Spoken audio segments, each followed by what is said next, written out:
এটা হচ্ছে একটা বাসমতি চাউলের প্যাকেট ১ কেজির। তো ১ কেজির এটা সৌদি আরবের মার্কেট থেকে কেনা, মানে বাকালা থেকে কেনা। দেখেন এর দাম লেখা আছে ১২ রিয়াল। ১২ রিয়াল বাংলাদেশের ৩৮০ টাকার মতো।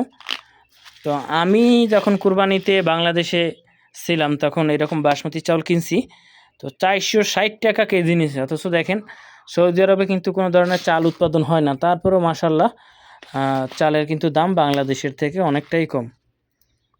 কিন্তু সেই তুলনায় এই যে একটা মরিচের প্যাকেট, এইটা সৌদি আরবের মার্কেট থেকে কেনা হয়েছে গুঁড়ি মরিচ। তো এই প্যাকেটটার ওজন হচ্ছে ২০০ গ্রাম, কিন্তু এর দাম কিন্তু ৭ রিয়াল। মানে মরিচের দাম কিন্তু অনেক বেশি। তো অনেক ক্ষেত্রেই সৌদি আরবের থেকে কিছু কিছু জিনিস এখানে কম দামে পাওয়া যায়, তবে বেশিরভাগ কিন্তু বাংলাদেশের থেকে অনেক দামি, অনেক দামি। তো এখানে যেটা হচ্ছে গিয়ে তরকারি, মাছ, মাংস এগুলো অনেক দামি। তো যেহেতু এগুলো এই দেশে উৎপাদন হয় না, তারপরেও মাশাল্লাহ দামি হলেও কিনে খেতে হয়, কি আর করার।